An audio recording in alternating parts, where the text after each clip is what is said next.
안녕하세요. 절대성TV 신진영입니다. 정부가 법적인 가족의 개념을 바꾸겠다고 해서 논란이 되고 있습니다.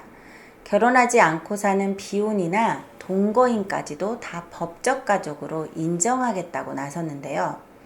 기존의 가족이라고 하면 남편과 아내, 그 사이에서 태어난 자녀, 그리고 할아버지, 할머니, 이렇게 배우자나 직계 혈족, 배우자의 형제 자매같이 혈연으로 이어지고 결혼으로 결합한 관계를 말해왔습니다.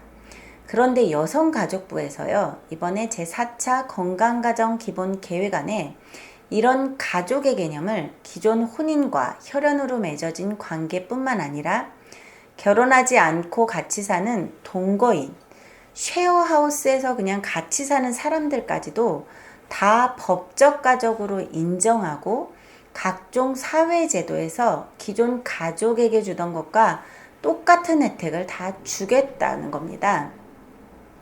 얼핏 듣기에는요, 가족같이 모여 사는 사람들에게 가족으로 인정하고 법적으로 보호하면 좋은 것 아닌가? 이런 생각을 할 수 있는데요. 여러분, 사회의 가장 기본적인 틀인 가족이라는 개념을 이렇게 바꾸고 국가에서 제도와 법으로 고치는 것에 있어서는 고려해야 될 것이 많습니다.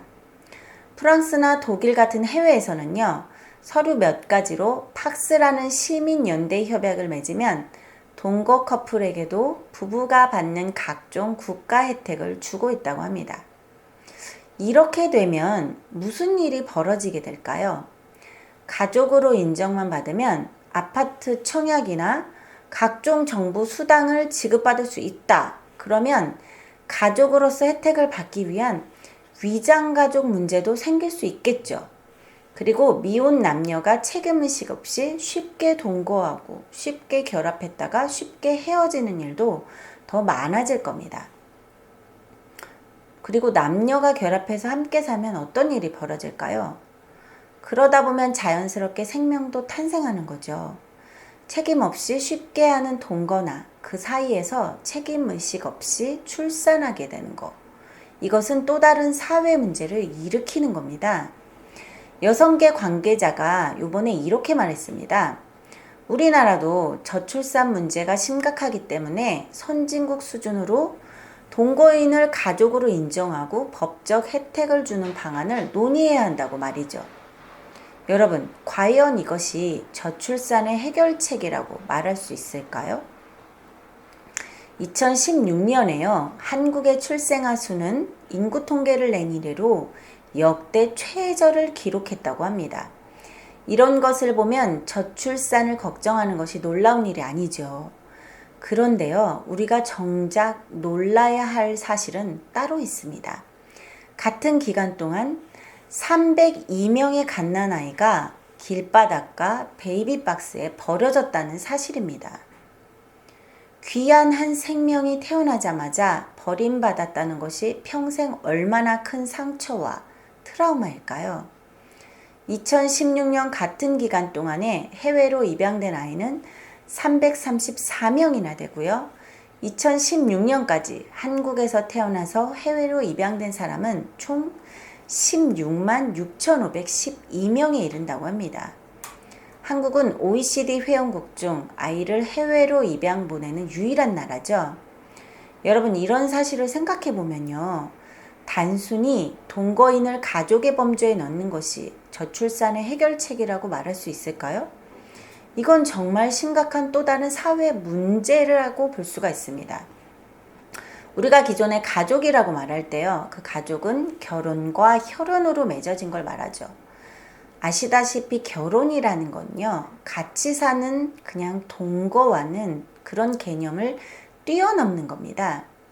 결혼은 또 하나의 다른 삶의 시작이고 서로가 상대에 대한 책임을 통해서 자신의 모난 부분을 둥그렇게 깎아 나가면서 조금씩 성숙되어지는 과정이라고 볼 수 있겠죠.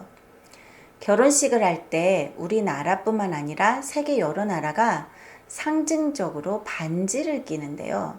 이 둥근 반지의 의미는 절대 끝나지 않는 영원한 사랑을 의미한다고 합니다. 유대인들의 전통에는요, 슈라못이라는 결혼 반지가 있다고 해요. 이 반지는요, 두 사람이 하나됨을 뜻하고 결혼의 순수함과 온전함을 나타낸다고 합니다. 우리나라도 조선시대부터 혼인 예물로 사용되었던 가락지가 있었죠. 가락지는요, 남편 것, 아내 것으로 한 쌍으로 되어 있어서 부부가 하나가 되었음을 상징한다고 하죠. 결혼 반지는 보통 왼쪽 네 번째 손가락에 끼잖아요. 이것은 로마 시대부터 전해오던 풍습이라고도 하는데요. 왼쪽 네 번째 손가락의 혈관이 심장으로 바로 연결되어 있다고 생각했다고 합니다. 그러니까 사랑의 징표인 반지를 사랑의 혈관에 끼우고 서로의 사랑을 전달하고 사랑을 표현한다는 그런 의미겠죠. 이렇게 결혼이란 것은 세상 모든 사람들에게 한 남자와 한 여자로서 배우자를 평생 사랑하고 책임지겠다는 공표겠죠. 그리고 그와 동시에 공인된 성관계를 할 수 있는 권리를 가지게 되는 겁니다. 이렇게 한 남자가 한 여자를, 한 여자가 한 남자를 사랑하는 것에 있어서는요, 아주 오랜 먼 옛날 할아버지 할머니들이 젊었을 때 서로 사랑하던 것이나 지금 현대의 젊은이들이 서로 사랑하는 것은 크게 다르지 않을 겁니다.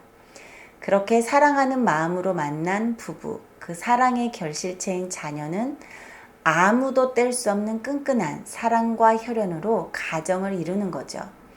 이런 가정이 바로 만고불변의 기원이고 기틀입니다. 그래서 건강한 가정이 형성되는 사회, 국가가 건강해지는 것이겠죠. 이러한 가정의 개념을 통째로 바꾸자고 하는 주인은 도대체 뭘까요? 따뜻한 사랑의 공동체인 가정 안에 개혁, 혁명이라는 명사가 필요할까요? 이번에 제4차 건강가정 기본계획안에서 같이 사는 동거인을 가족으로 인정한다는 것은요, 더군다나 동성결합이 결국 법적으로 허용되는 것을 의미하는 겁니다. 그러면 동성혼이 합법화되었을 때 생기는 문제들도 그대로 다 발생하게 되겠죠. 정부는 이렇게 가족의 개념을 바꾸는 것은 소외된 사람들을 차별하지 말자라는 취지라고 말하고 있습니다. 여기서도 지금 차별을 말하고 있는데요. 가정을 가진 부모의 한 사람으로서요, 정부의 이런 정책을 반대한다면 그건 차별을 하려고 하는 것이 아니고요, 건강한 가정을 지키려고 하는 겁니다.